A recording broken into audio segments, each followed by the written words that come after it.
Our reading is from the 3rd chapter of Colossians. Hear now the word of the Lord.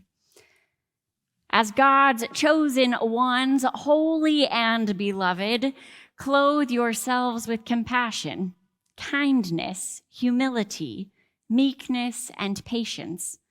Bear with one another, and if anyone has a complaint against another, forgive each other. Just as the Lord has forgiven you, so you also must forgive. Above all, clothe yourselves with love, which binds everything together in perfect harmony. And let the peace of Christ rule in your hearts, to which indeed you were called in the one body. And be thankful. Let the word of Christ dwell in you richly. Teach and admonish one another in all wisdom, and with gratitude in your hearts, sing psalms, hymns, and spiritual songs to God. And whatever you do, in word or deed, do everything in the name of the Lord Jesus, giving thanks to God the Father through him. This is the word of the Lord. Thanks be to God.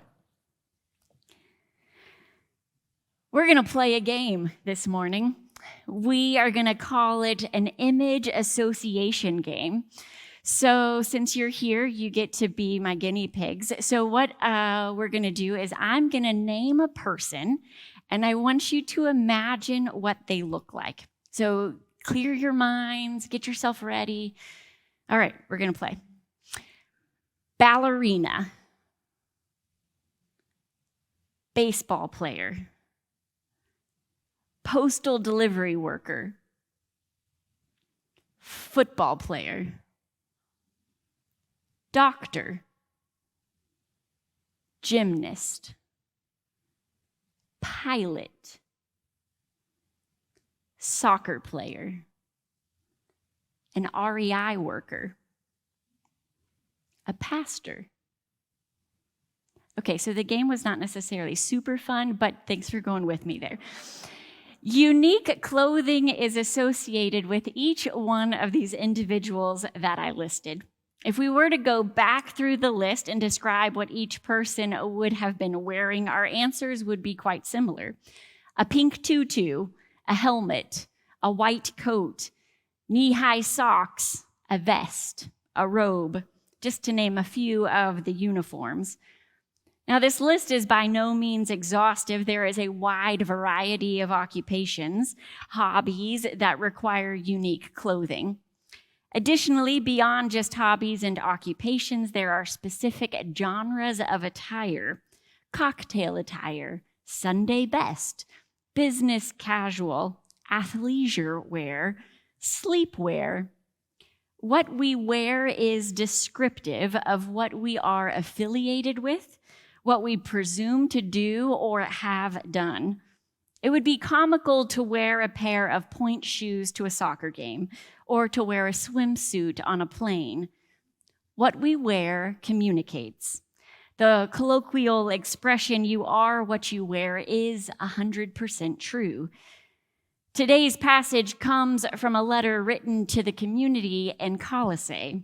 And there are portions of this letter that seem as though it is directed to individuals, but it's important to know that it's directed to both, to individuals and to the community. Christians are called into an individual relationship with Christ, and then their actions contribute to a peace-creating society because they choose to display Christ to others. They choose to wear the image of God. Now, there's a long list of character traits listed in this reading: compassion, kindness, humility, meekness, patience, forgiveness, love. The author of Colossians informs the reader to wear these characteristics as though they were pieces of clothing. Wear these traits and illustrate to others, as well as the world, the image of God. For it is the image of God that shapes our character. And it's our choice to choose to wear God's image. When we choose to wear God's image, our character is shaped. and our community is then transformed. This passage from Colossians helps us to realize that every day we have a decision, like deciding what clothes we want to wear. How will we wear the image of God? As we spend some time with these different characteristics, there is a theme interwoven through. What the author of Colossians suggests we put on is counter to what society thinks we should wear. These qualities are not glitzy or popular. They will not gain you esteem. They are not on the cover of Vogue. They will work on transforming the world, though. So what does it look like to put on compassion? How do we embrace the feeling of wanting to help someone who is sick, hungry, or in trouble? In Kansas City, there was a secret Santa who anonymously gifted people with money. His origin story was that he was once a gentleman down on his luck and was eating at a diner one evening. He was gifted at the end of his meal $50 and a full tank of gas. He then made it to his destination. He was able to get a reliable job. His life changed dramatically because of the compassion that was offered to him at that diner. He became a successful businessman and opted to continue the compassion he had experienced. He knew what it was like to be in a hard place in life, and he opted to continue the act of compassion every holiday season since, giving $65,000 one year alone. The act of compassion he received inspired him to continually wear compassion, making a lasting effect on him and his community. What does it look like to put on kindness? Well, kindness is an action rather than a feeling. It's a choice to be friendly, generous, and considerate. In the television show Mr. Rogers' Neighborhood, as well as in the animated television show Daniel Tiger's Neighborhood, lessons are intentionally taught to young children about the importance of kindness in our world. Fred Rogers said there are 3 ways to ultimate success. The first way is to be kind. The second way is to be kind. And the third way is to be kind. He additionally said that all of us at some time or another need help. Whether we're giving or receiving help, each one of us has something valuable to bring to this world. That's one of the things that connects us as neighbors. In our own way, each one of us is a giver and a receiver. Kindness is given on an individual level, and it's received on an individual level. Its power lies in the transformation that happens when kindness spreads. Kindness connects us to others. It helps us realize that we are part of a community. So in a society that strives for success, it's worthwhile to think of ultimate success as a community filled with kindness. What does it look like to put on humility? Jesus Christ, the incarnate one, illustrated through his life the word humility. He put on human flesh and came into this world as a baby. Rather than organize the cosmos or do high-level God things, he entered into the womb of an unwed teenage girl. Jesus exemplified the definition of humility, a state of not thinking you are better than other people, by intentionally entering this world through a manger. Jesus taught the importance of loving your neighbor and caring for others first, because like the lilies of the field, God will care for you. Jesus taught about not being first, but being last, flipping perceptions, which is not an easy thing to do. Through his birth story, as well as through his life and ministry, Christ calls his followers to be like him, to be humble, to put on the opposite garment of pride. What does it look like to be or to put on meekness? Meekness is not a trait that's highly sought after in our culture and society. We are not big on enduring injury with patience and withholding resentment. We do not succeed at attributing nonviolence and obedience as characteristics on our resume. However, Franciscan Maximilian Kolbe illustrated the power of meekness. Maximilian was a Polish Catholic priest and a Franciscan friar. And he lived in the early 1900s, and after the outbreak of World War II, continued to live and work in a monastery in Poland. He was arrested by the German Gestapo in 1939 and made his way to Auschwitz. Kolbe volunteered to take another place when a German commander ordered 10 people to be killed. Kolbe saved the life of František Gajowniczuk. František survived the war, and he lived to be 93 years old, becoming a lay missionary and dedicating his life to spreading the story of Kolbe's sacrifice. Wearing meekness exerts a subversive alternative in our society. What does it look like to put on patience? How do we wear the ability to wait for a long time without becoming annoyed or upset? As Christians, we have great practice with this. As a hope-filled people, we believe in the coming of the New Jerusalem.